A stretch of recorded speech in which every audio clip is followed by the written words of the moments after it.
Hello, Miss Quinn. All right, so let's get started. So I know that we talked a little bit about the standards. And so what we did is we looked at the verbs for the standard that's the most frequent in the assessment on the common assessment. So we said trace, describe, identify, compare and contrast, discuss, describe, evaluate, and describe. And so the verbs that we think kids struggled with the most are the higher order ones that require them to look at the sources and then make conclusions. Yes, the evaluate, discuss the impact. A little bit of one with students who struggle to kind of like identify the specific amendments and laws that went into place to support civil rights, and a little bit of like compare and contrast. Okay.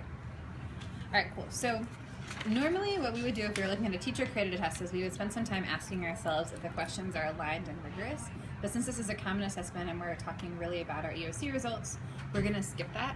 But then as we look at the questions kids struggled with, if we feel like there's something we need to go back and do, then we'll give that feedback to the region. Okay. Cool. Or to whoever, I guess, the content leader. Although there is no content leader. Okay, so let's start with the overview of how students did. What percentage of kids mastered 80% or more? 70%. Awesome for Jasmine. That's a really big improvement. What percentage are between 60 and 75%? 17%. And then what are below 59%? 13%. And our goal for this is 90% passing. Yes. So And we're also trying to focus on pushing our kids to final recommended. Yes, and I believe it's 18% at advanced right now. Wow. Okay, that's really good. Okay, so you identified the questions that we think kids struggled with the most. So we said 8, 17, and 13. So let's start with number 8.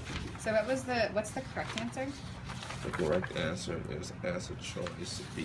Okay, and then what was the most common instructor from Illuminate was A. A, and it had the exact number of students who picked both choices. All right, cool. So let's read the source, and then we can talk about what we think kids got confused on.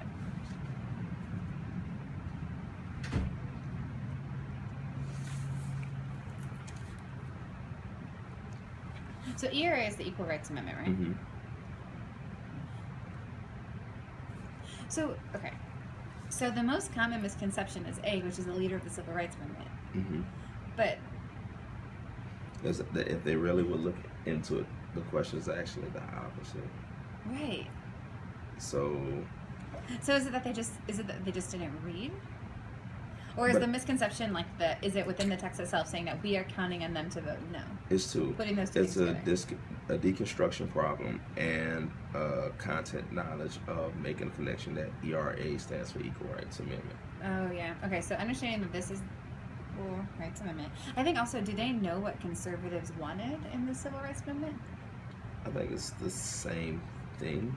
If they would have the content knowledge of what an ERA is, they would actually know the counter as well. Mm-hmm. Like what was the language around the people who actually was against it, like conservative white American in the South. Yeah, because even like looking at both of the papers we have, which I know is a very small sample set, but the fact that both of them, like, they X'd out D, they X'd out A, so these are kids who knew the right answer because they were able to make that connection. But I'm guessing that for kids who couldn't make the connection, they looked at this, they knew, okay, it wasn't C or D, because we've got very few kids who pushed that. I did an observation, looking at student work observation into when they were testing. Teach Boost.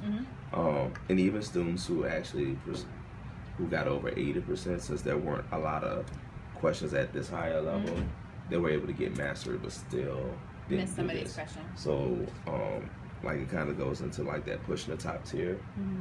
Because I think is that really thinking? So it's really being able to make connections, and it's really looking at what the thing is telling you. Because like my person didn't annotate the text at all.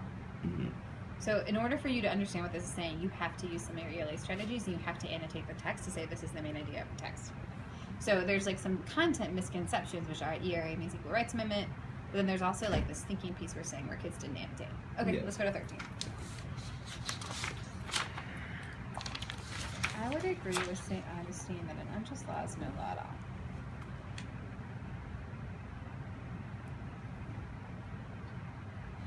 B is too distracted. My person actually got that one too. So did mine. Wait. No, we're looking at 17. C is the distractor. B is the correct answer. Oh, correct. I was looking at the wrong one. I gotta get my check.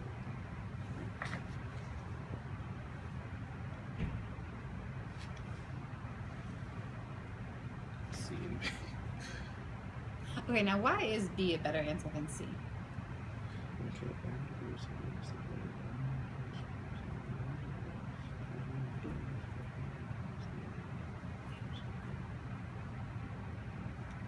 I think they would have to know the historical context of the letter from a Birmingham City jail, right? Yeah. Because the excerpt, I would agree with St. Augustine that an unjust law is no law at all.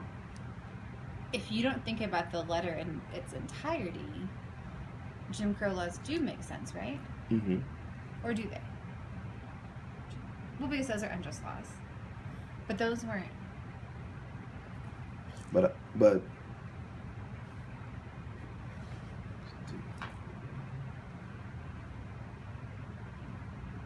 because I think it goes to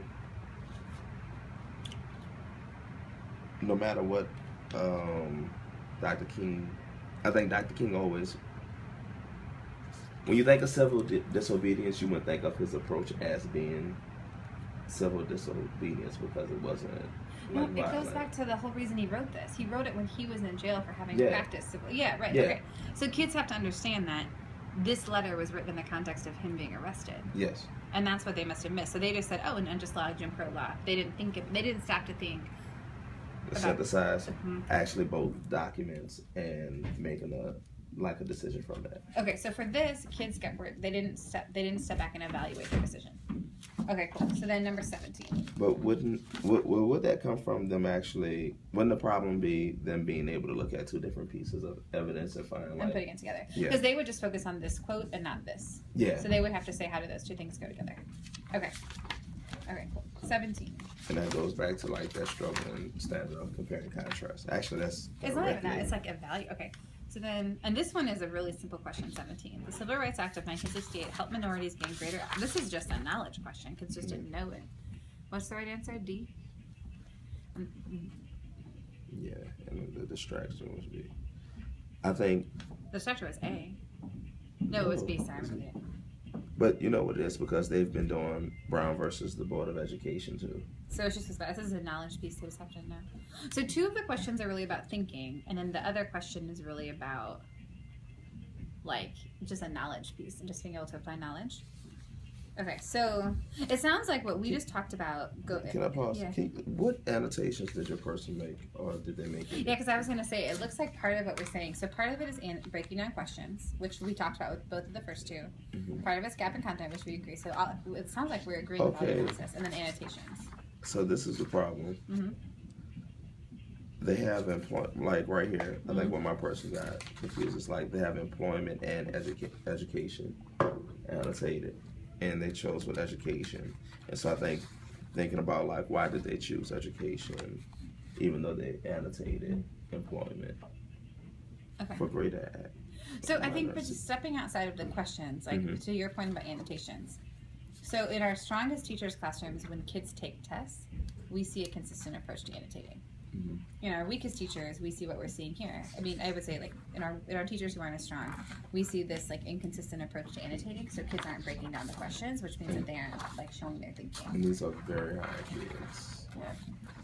So, I mean, so what would So we would say like annotations for us and breaking down questions. Those are the things that she has to do whole class, because even our highest kids could have gotten a better score if they did that right. And so this is where am I? And you gave us the pushing contents teams, and we started it last week with deconstructing it, like how to create a culture of consistent, powerful deconstructions of questions to make sure that it's not like that kind of I'm underlining, I'm square everything, but it's to make me think. Yeah. So when I annotate it, it's showing what I'm thinking about, and it's helping me make sure I don't miss anything important. Correct. Okay, so what we're saying is, I totally agree with this. So we're saying the mini lesson is on the civil rights laws and just making sure that kids have that quick information piece to answer correctly. So clarifying that quick knowledge piece. And then what you just said is like, the spiraling repeatedly is the question deconstruction. So with everything that we're doing, what we're pushing for kids is what do you annotate on a primary source or a secondary source on a test? And what do you do to break down a question to make sure you don't miss something? Because I think also that annotation, what you have here about the analysis, that's a big part of it. Mhm. especially like on the actual EOC when it's sources they haven't seen before. They have to be like using one of their strategies. Can I push? Are they doing optic or AP parts? Like, what's the thing that she would want them to do by a source on the test? So at some point in the year, they've done it. I haven't seen a tool when she's done it. So I've seen her go in and I've seen an INM of a visual analysis, but it wasn't like using optic or something like that. It was just, we're going to annotate it. Can we norm as a department? Yeah. I feel like that's a big missed opportunity. Just world history, we use it a lot. So let's build up. So like as we're bringing on best next year, and let's build down to like let's just pick a strategy. So optic for pictures, and then maybe soapstone or AP parts. But pick one of them because they're all really the same thing. They're just saying when you see a secondary source, to your point, what do we want you to do to think about it? So let's just pick one, and let's make sure that next time we look at work from her, we're looking at like that level of thinking to make sure that kids are doing what she wants when they get that on the test. Yeah, got it. All right, you can stop, Marlene.